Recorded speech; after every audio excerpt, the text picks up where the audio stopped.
go. Weird Mythic Podcast. Naomi. Serena. Thanks for tuning in, guys. We're super excited, if you can't tell. Because we're singing everything. All right. Well, again, thanks, guys, for listening to us. This is our 7th episode, and we can't even believe it. We're doing Cryptids again. Yes, we're going to do Cryptids at the least once a month. Yeah, it's definitely our most popular episode. Was our first episode we did Cryptids. Yeah. So... And we're going to keep it going. Keep the momentum. Exactly. And we like to do it anyways. It's one of our favorite things to just like look up and research. You could do a whole podcast just based on this. So if you guys have any recommendations on cryptids that you would like us to cover, go ahead and send us an email. Hit us up on Facebook, Instagram, Twitter. We got all those platforms. Yes. So. All right, Nay, go ahead and go first, like always. All right, so I'm going to be talking about a cryptid that is possibly also a fairy. So, you know, there's that to go along with it. I don't really know the difference right now, but it kind of seemed like a cryptid, and it was creepy. I think they're the same, in my opinion. We're just going to say that they're the same. And this is a podcast of Serena's opinions. Exactly.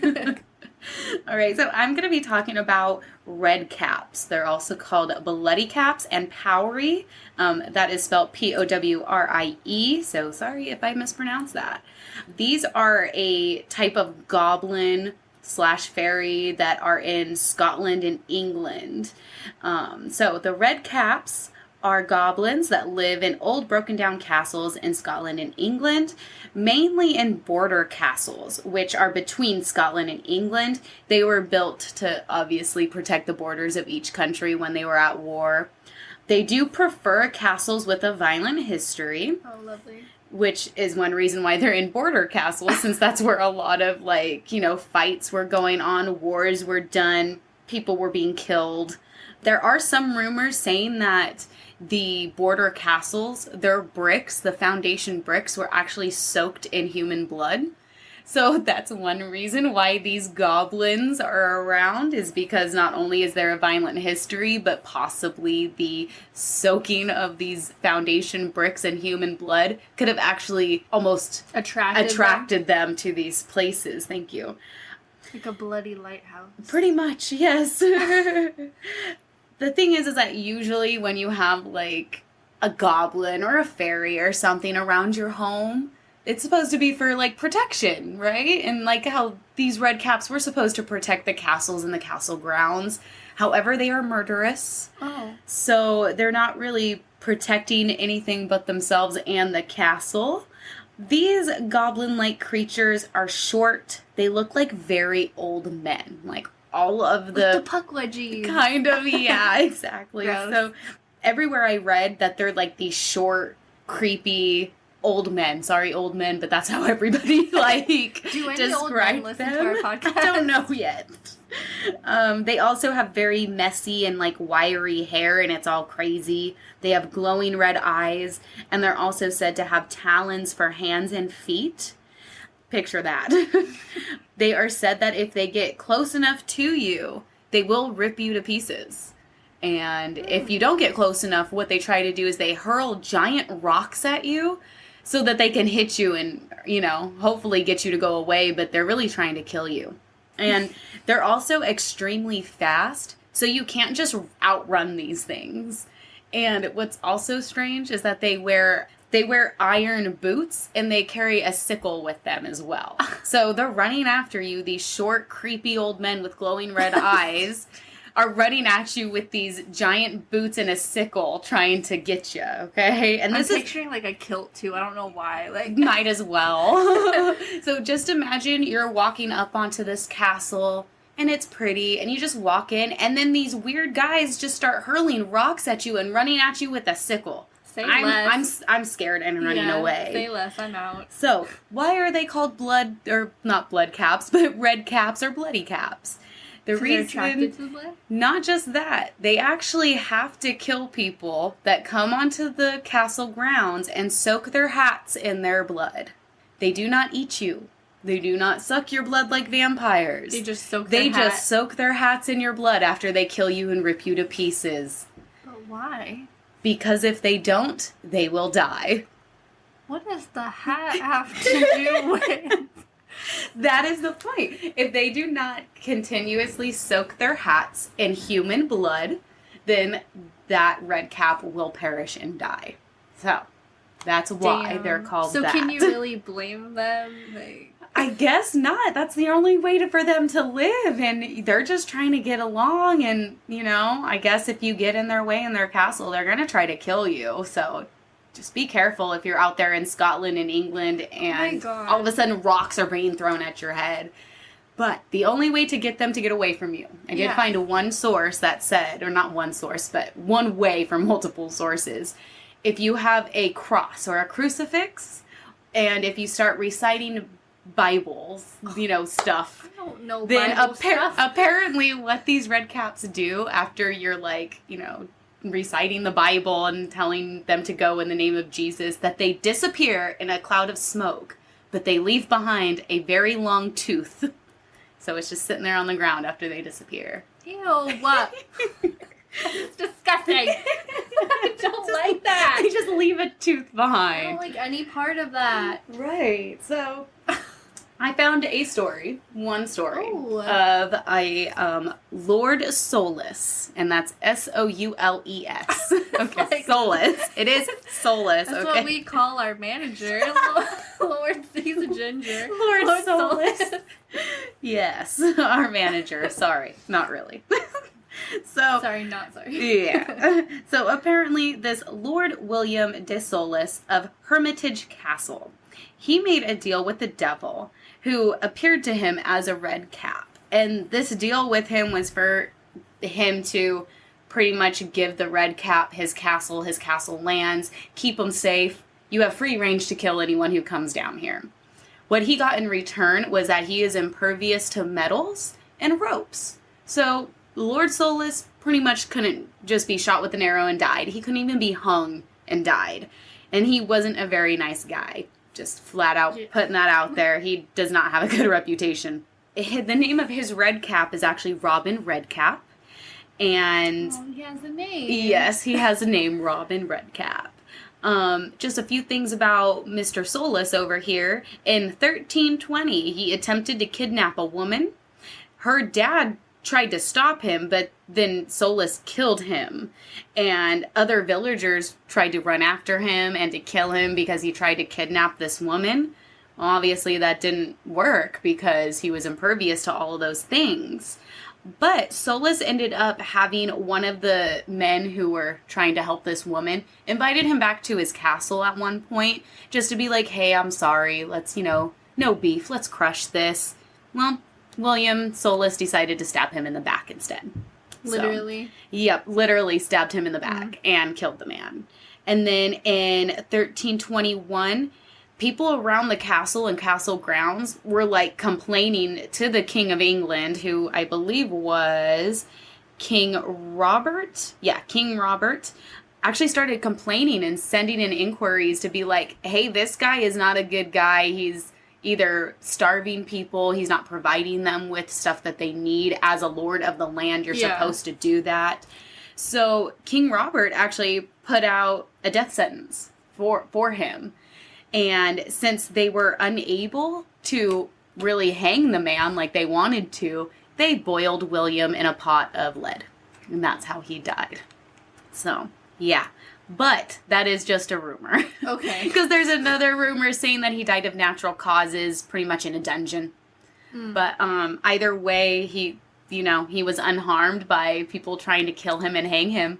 So very interesting, and that's because the red cap or / the devil gave him those powers. I feel like they're like little demons. That's kind of how a lot of people describe them too. They're these little demons that their only purpose is to quote unquote protect the castle. Well, yeah, and then it takes me back to the 27 Club episode where he made a deal with the demon, and then this happened. So, so that's the one story I found about Robin Redcap. He was able to give William Solus these powers, and then he just pretty much has free range over his castle. And that's all there was to it. Robin Redcap. I did want to point out that there are different types of redcaps, except these ones are not murderous. So I thought that was real interesting. How do you differentiate between... Apparently in Perth, which is I think it's kind of where so England is. Yeah, it's regional. So they have red caps that are seen as good fortune. The Dutch actually call them, and I'm totally going to butcher this, and I do apologize, they are called the kabouter, and they are more like brownies that are also from Scotland. So, which are good. That? Oh, brownies are... I'm, like, thinking dessert. Yeah, no, they're called brownies. They're, like, little people that live in your home, and they take care of the home. They even clean and stuff like that. I need that. They're also kind of like leprechauns. They can also bring good luck. Okay. And then the Cornish, which is, like, the Irish and Celtic side, they're just kind of seen as fairies, but they all have red hats. So, it is only in Scotland and on the border of England that these red caps are murderous and just want human blood to soak up their caps in. I did find one YouTube, like, person who has her own channel on YouTube. I believe she went by the name of Mother Mint.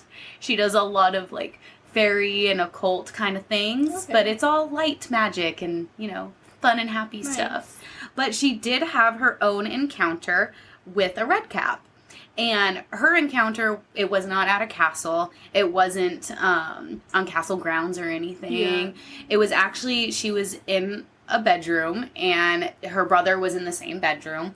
And she looks over in the middle of the night and sees this creepy guy sitting on top of her brother's knees. And he has a bright red cap on. And he eventually disappears. Like, this happened for a few seconds. So she brings it up to her brother the next day, like, I had the weirdest dream. He goes, yeah, what was it? She starts to describe it. He saw the same fucking person.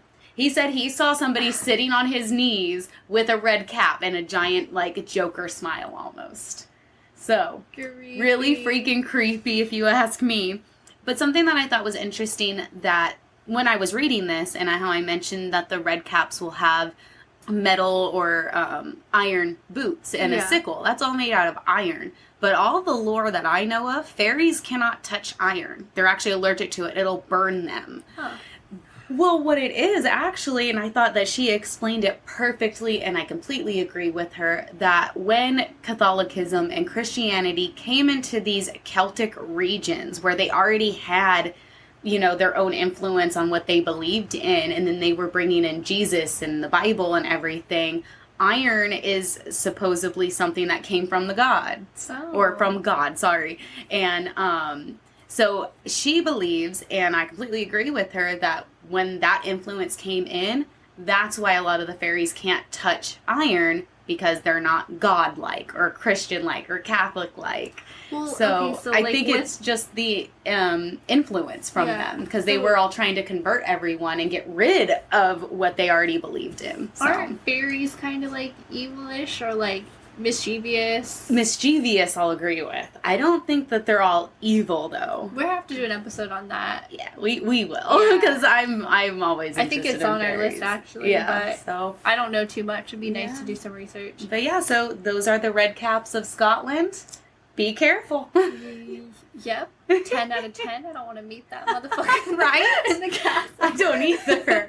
Start seeing just rocks being thrown at my head, and hopefully I can run away, because all of the sources I found saying you will not outrun them. Well, that's what I'm saying. Like, I'd rather meet one where she was at. Right. Like, just sitting on my brother's lap. Not really, but yeah. Well, I don't know. He's been through some shit. He could get over the creepy old man sitting on his lap in the middle of the night. That's not weird. His problem.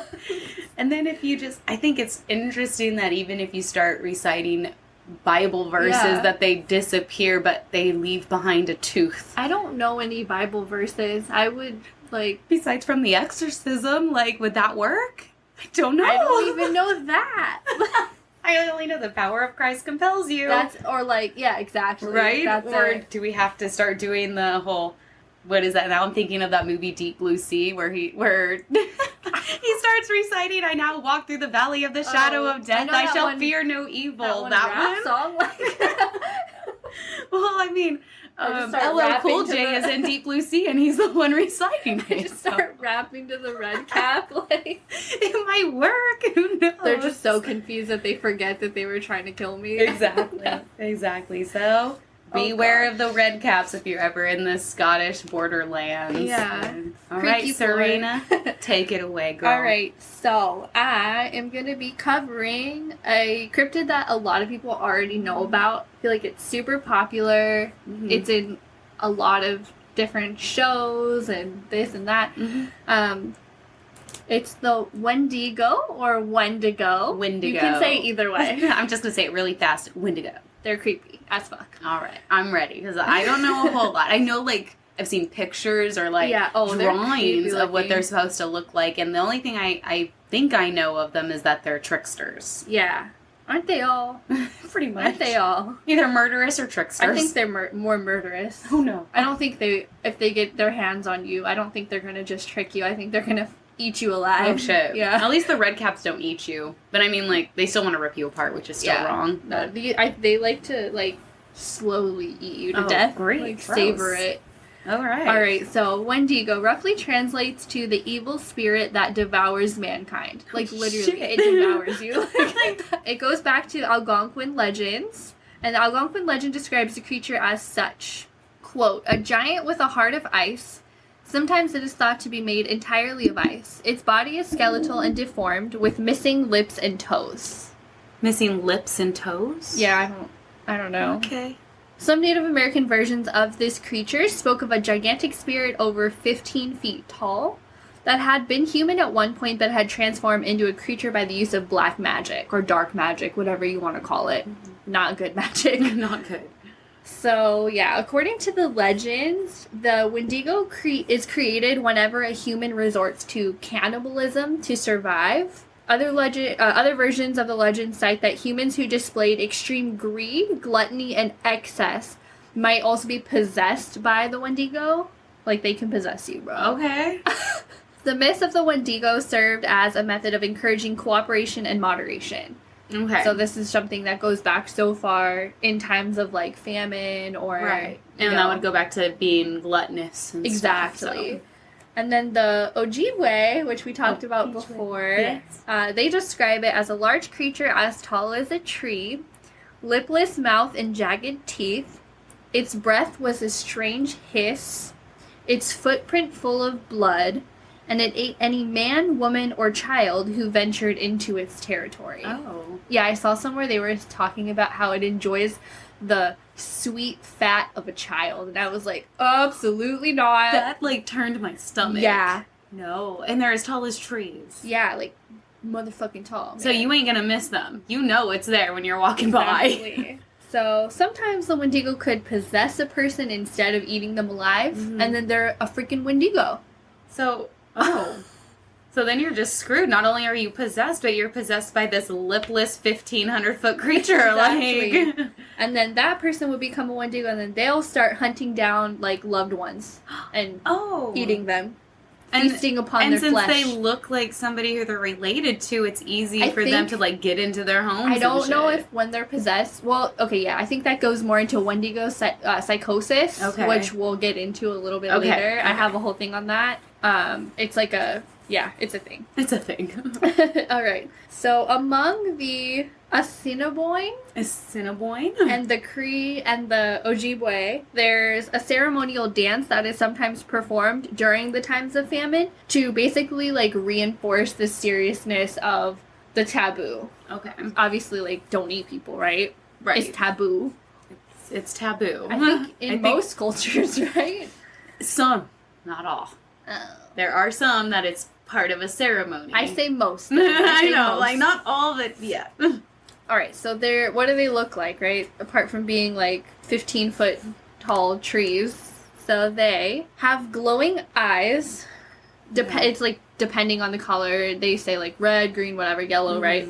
But their eyes are pushed, like, deep into the sockets of their face. So, like, sunken in, right? They have long, yellowed fangs, terrible claws, overly long tongues. They're sometimes said to have sallow yellowish skin, or the complexion is like the ash gray color of death. Yeah, I was gonna say, so like they're it sounds like they're like they're dying. They're zombies. That's what I was gonna say. They're like it's like decomposition. Yeah. Like they also have no lips. Yeah. Like and their skin is turning gray. Yep. Ew. Other times they're depicted to be covered with like matted hair that has like blood and like flesh stuck in it. And then they appear simultaneously gluttonous and emaciated from starvation. So at the same time, like they look like they freaking go to town on food, but they're also starving. Weird. And it's like they're I don't know, how do you describe it? Like they're always hungry. They're never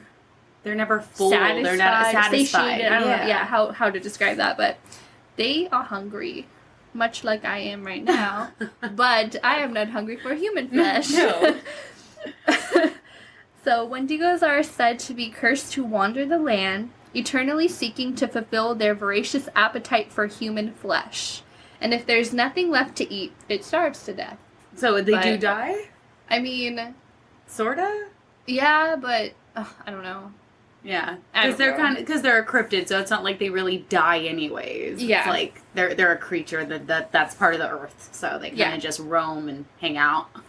They're mostly, I want to say, they're in like that, like Appalachia. I feel like I say that word. Is that the correct word? Yeah, Appalachia, Appalachians. Yeah, that area, like would that be northeast-ish? Yeah, like Canada, Minnesota area, like that type of area, in the Great Lakes area. All right. That's where they be. But I don't know, if they're cannibals, they can be anywhere because if they can possess somebody, then they can be anywhere. I'm thinking that they could be anywhere. So, like the Donner Party, they ate people. They ate fools in that. Yeah. They could have turned into Wendigos. Yeah, and they did have Indian guides with them also, who like left at one point and came back. So they might have that lore and brought that with them. And could have. Yeah. That's true. The Donner Party was pretty wild. Yeah. There was another podcast I was listening to that I was surprised that they said that too in passing, because remember we talked about it at work. I was like, oh, the Donner Party, they freaking ate people. They probably turned into Wendigos. Yeah. But, alright, so their powers, they have, like, super stealth. They're super stealthy ninjas that are 15 feet tall. Like, zombie ninjas is what I'm thinking. Ninjas. Those are the zombies you don't want. Yeah. And they're fast as, like, Left 4 Dead zombies. Like, they're so fast. No. Yeah. Super speed. They are, like, near perfect hunters. Okay. Because they have all of the instincts of the freaking forest. Whatever, right? They know and use every inch of their territory. So, like, the woods. That is their territory. Yeah. They know their area. Don't catch me in the woods. And then they can also sometimes, it's to be said, because they, at one point, could have been, like, shamans, like, turned evil. So they can control the weather with the use of, like, dark magic. Okay. That's, like, one of the theories on how they came to be as, like, an evil shaman or something. Let's get into Wendigo psychosis. Yes. All right. So the legend lends its name to the disputed modern medical term Wendigo psychosis. The first remarks of this derive from the Powhatan dictionary, which was used by the Algonquin tribe. And then basically it's considered an endemic psychiatric disorder associated with culture that manifests through compulsive, strong acts of cannibalistic behaviors. So going back to just that like mindset of I want to eat your body. I want to eat that person. Like raw. Ew. Yeah. I'm all at least barbecue. I don't know. At least barbecue. We don't support cannibalism. We here do on not Weird support Mythic. any sort of cannibalism on Weird Mythic. Yeah. My brother's a vegan. Like he'll tell you. My brother's a vegan. All right. So in 1960s, there were 70 cases of the disease documented. Wow. Yeah. In the 70s? 1960s. Oh, 60s. Okay. Yeah, 70 cases of documented of the Wendigo psychosis. Huh. And the psychosis is said to occur within the people mostly in the Great Lakes area of Canada and the United States, which is Illinois, Indiana, Michigan, Minnesota, Ohio, and Wisconsin. That kind of area. And then, so Wendigo psychosis usually develops in the winter within individuals who are isolated by heavy snow for long periods of time. And that makes sense because in a lot of places near the Great Lakes, once it gets cold, you're kind of stuck at home. Yeah. You can't even go out and drive. Snowed in or whatever, right? Stock up. Don't eat people. Just go to the grocery store. Go to Costco. DoorDash. DoorDash can't come to your house if it's snowed in. There's got to be some DoorDasher that's dedicated enough to like... Amazon wants to start delivering things via like drones and shit. That could be the next step. Yeah. Amazon, you better get on that. Amazon, save these people from eating each other. Yeah, so again, usually develops in the winter because of that. The initial symptoms are poor appetite, nausea, and vomiting. After that, they develop a delusion of being transformed into a Wendigo, and then often start seeing other people around them as being edible. Oh. While, at Creepy. the same time, they have an exaggerated fear of becoming a cannibal. So they're fighting with themselves in their mind. They're like, Naomi, you look tasty right now, but I don't want to eat you. But I kind of do. I don't know. Like, there's an inner battle going on right now where I really want to eat your arm. That leg looks real tasty, but I know it's wrong. I know I'm not supposed to do that to my friend. Them thick old thighs. Thick old thighs. Yeah, so that's a thing. Wow. Mm-hmm. So, who did that study? Or did, like, where did There was a medical journal on it, which you love. Yes, that's why I'm like, send me that medical journal. I'll have to find it because that's where I got, like, the definition and all of that from. And then it did have, like, documented cases. Here is a documented case. Cool. So here's my first one. His name was Swift Runner. And this was in 1878. And Swift Runner was a Plains Cree trapper from Alberta. Mm-hmm. He suffered one of the worst documented cases. He was married. He was a father of 6 kids. And in 1875, he served as a guide for the Northwest Mounted Police. Okay. So he was a guide, like you were talking about. And so during the winter of 1878, Swift Runner and his family were starving, along with, like, numerous other Cree families. His oldest son was actually the first to die of starvation. Oh, man. Yeah. And then at some point during this winter, Swift Runner succumbed to Wendigo psychosis. Huh. Yeah, so pisses me off because emergency food and supplies were available 25 miles away. And he knew this for the company that he worked for. Mm-hmm. They had them there. Okay. And it was this trapper company. And he knew that these supplies and food were there. And his kid still passed because of starvation when... as a father, how do you let your child die of starvation when you know that... And then B, how do you eat your family? So he didn't. So he, knowing that food was 25 miles away, he still killed the remaining members of his family, all of them, and consumed them. Wow. Yeah. And then he eventually confessed. I guess he was guilty or whatever, and then he was executed by the authorities at Fort Saskatchewan. Yeah. Yeah, that's what happened. Wow. So he knew that he could possibly be a Wendigo also. Because he's from the Cree tribe. Exactly. So he has these stories and legends growing up. So he already knows. I think, how do you not know? If he is like, I know that food's 25 miles away, but instead of that, I'm going to eat my family. I wonder what happened between getting, like, snowed in and stuck at home and then him just running out of their own provisions. What happened at that point that he thought that he couldn't make it 25 miles down the road? No, he knew he could make it. He didn't want to.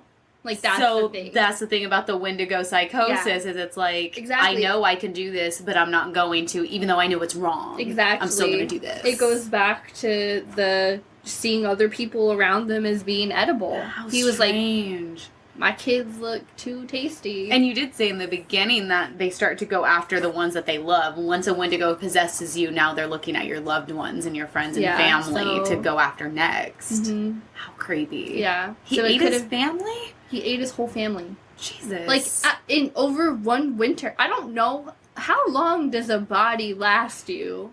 I do know that people who live in, like, Alaska and stuff, they can put their frozen meat, like, outside in their fridge and stuff like that. So it will stay preserved, but he didn't do that, though. He literally killed them all and then ate them in, like, right then. And not to mention, so he murders them all at the same time?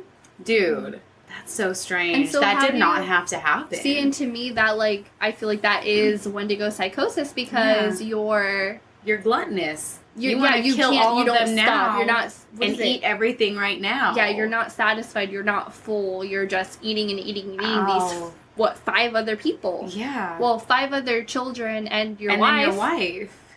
Wow. That's so strange. So he confessed it, though. He confessed, yep. And then they executed him. Mm-hmm. Yeah. Like, for good reason. Yeah. Because who knows if he would start eating other people. Exactly, but... Okay, my thing, and we'll get into this a little bit later, when I talk about how to slay a Wendigo. Yes, thank you. We need to know this now. Yeah. Did they do it right? Because if you don't, then they could just become, like, reattach and... Like, they're alive again. They're either just a Wendigo or they possess some other person. Yeah, exactly. So I think that, like, maybe they didn't do it right and follow all the steps that I'm going to read to you guys later that you need to follow. Okay. I'm gonna take notes. All right. I don't want to eat anybody I know. Please don't. I don't want to eat anyone I don't know either. Just putting it out there. I don't want to eat people, period. Family off limits. My neighbor, well. Well. All right, so... A Wendigo allegedly made a number of appearances near a town called Roseau in northern Minnesota from the late 1800s to the 1920s, and each time it was reported, an unexpected death followed, and finally it was seen no more. I couldn't find a lot on this one, like any names or anything, and 1800s to 1920s, I'm not going to have a whole lot of information, but I thought that was a strange coincidence that anytime somebody would report seeing one of these creatures around, then an unexpected death would happen, and then, like... that is strange. Yeah. So that's a pattern. Yeah, if it happens more than 3 times, there's a pattern. There's a pattern going. Yeah, so that was interesting. I have one more kind of little encounter thing to go over. Another well-known case of Wendigo psychosis is Jack Fiddler. That's his name. Okay. I don't know why I said Mr. Fiddler. Yeah, he's a douche. He was an OG Cree chief and medicine man. So, somebody prominent. Yeah, in the community. And he was known, get this, he was known for his powers at defeating Wendigos. Okay. So this fool's slaying them, yeah. He claimed to have defeated 14 in his lifetime, and some of these... so they say, like, some of these creatures were said to have been sent by, like, an enemy shaman. Okay. Or others were members of his tribe who had developed Wendigo psychosis, and Fiddler was usually asked by family members to kill very sick loved ones before they turned Wendigo. Oh. Isn't that murder? I would say that's murder, because they're not dead. They're not eating people yet. Maybe they're just sick. Exactly. So, sketch. Mm-hmm. And then Fiddler's own brother, Peter Flett, was killed after turning Wendigo when the food ran out during a trading expedition. I don't know if he ate anybody. I didn't see that. I think this motherfucker they killed him because they thought. How do you kill someone on speculation? Naomi, I saw you looking at that neighbor out there. He looked tasty and I saw it in your eyes. No. I gotta kill you. Like, what? Like, we just ran out of food and I'm worried that you're gonna start eating the next person, so I'm gonna kill you first. Just in case. Preemptive measures. That doesn't make sense. No. You can't hunt either, or fish or something. They're out on an expedition and I don't know. That doesn't make sense to me. You don't just kill somebody because you think that's what's going to happen, right? Those thunderbirds will get you because you have bad morals. That's true. Ooh, I wonder how that works. I know. Well, they're on, I feel like, different coasts. Not really, because the OBG way had them too. The OG way, yeah. And the Algonquin. I still can't pronounce that, guys. Nothing's changed. Right. All right, so in 1907... Fiddler and his other brother, Joseph, were arrested by Canadian authorities for murder. Good. Because you murdered people. Yeah. And that's what happens when you murder people. You go to jail for murder. Yes, a public service announcement. If you murder someone, you will be caught. You will go to prison. Yeah, so Jack Fiddler committed suicide in prison. Okay. So he died, and then his brother Joseph was tried and sentenced to life in prison. Oh, maybe he wasn't in prison when he committed suicide. I don't think he was tried yet. Okay. But then his brother Joseph, he got tried and he was sentenced to life in prison. And then this motherfucker was granted pardon. Why? I don't know, but then he died 3 days later before even receiving the news, so good riddance in my opinion. Okay, murderers because they think someone's going to turn into something. Yes. Once again, if you murder... No, just kidding. Once again. All right, so how to protect from these motherfuckers? Yes, take out your notepads, guys. Yeah. And now these are all handwritten notes because this is where it gets serious. Oh, yeah, okay. So, if one is hunting a Wendigo, these are like little tips and tricks, okay? Tips and tricks. If one is hunting a Wendigo, a fire must be kept burning at all times. Okay. This will deter the creature from attacking. Fire. If burned, the wounds will quickly heal, and then it'll just piss that thing off even more. Okay. So don't like shoot a fire arrow at it or anything, but like just keep a steady fire going. Okay. Yeah. That's easy to do. I can maintain the fire. Okay. Yeah, and then they say like you can use amulets, protection spells, and charms for protection, but I don't know any of those. So fire's our best chance right now. Where I'm standing, yeah. Yeah. And then the surest defense would be a firearm loaded with silver bullets or a silver blade. Okay. But there's steps though. Like you can't just bam, one I can't and just done. like make my own like silver arrow. I mean, you could, but like it's not gonna die. Okay, let's get continue. into it. All right. So after finding and incapacitating the Wendigo, so you've somehow managed to get a 1-up on this thing. All right. Oh my fucking god, Louie! My cat just scared the fuck out of Serena. Come here, Kiki. Oh my god. He did. He like ran in here and meowed at you. I'm sorry, you scared me, buddy. You can't be doing that to us, Lou. I thought you were a Wendigo. This is Louie, guys. Can you say hi, buddy? You gonna say anything now that you're next to the mic? Oh. You got a little bit of something. You're so funny. You scared me. Alright, so. Oh, bless you. He has allergies. Alright, so after finding and incapacitating the Wendigo, a silver stake must be driven through the heart of ice. Remember, we go back to the first part where we talked about that. Yes. And then it shatters the heart. Okay. Then, the shards of the heart must then be locked in a silver box and buried on consecrated ground. So, like a church or graveyard, cemetery, whatever, yeah? A holy ground of some sort. Yes. Okay. What if you're not near that? You gotta go drive and find a fucking... I'm just hoping that we have a priest that can just bless the land and then we'll just plot of bury land. it. Just bless this little acre or this little square footage and let's bury it there. Alright, so then the Wendigo's body must be dismembered with a silver-plated axe. Okay. So you need a silver stake, a silver axe, like get your checklist together. And then each piece of that body must be salted and then burned to ash. All right. And then the ashes must be scattered to the 4 winds. All right. Or each piece must be hidden in some remote, inaccessible location. They were saying, like, the bottom of the seafloor, a freaking well, the Grand Canyon, like, just random... I think the Grand Canyon is more, like, possible than the middle of the ocean, though. You gotta get your boat. Yes. Make sure you have gas. Yes. Drive it out there. I don't know. I gotta get rid of this Wendigo pieces, guys. Or go on a cruise. How would you take that on a cruise, though? I don't know, I've never been on a cruise. That's suspicious. They check your bag. You go through, like, TSA. You're like, don't worry about the Wendigo pieces, okay? This is the only way I can get out of the States. This is my business. Yeah, so then failure to do all of these procedures exactly will inevitably result in the Wendigo's resurrection. And then, there's more. Oh my gosh. Then he is freaking vengeful and he tastes blood and he is now coming for you.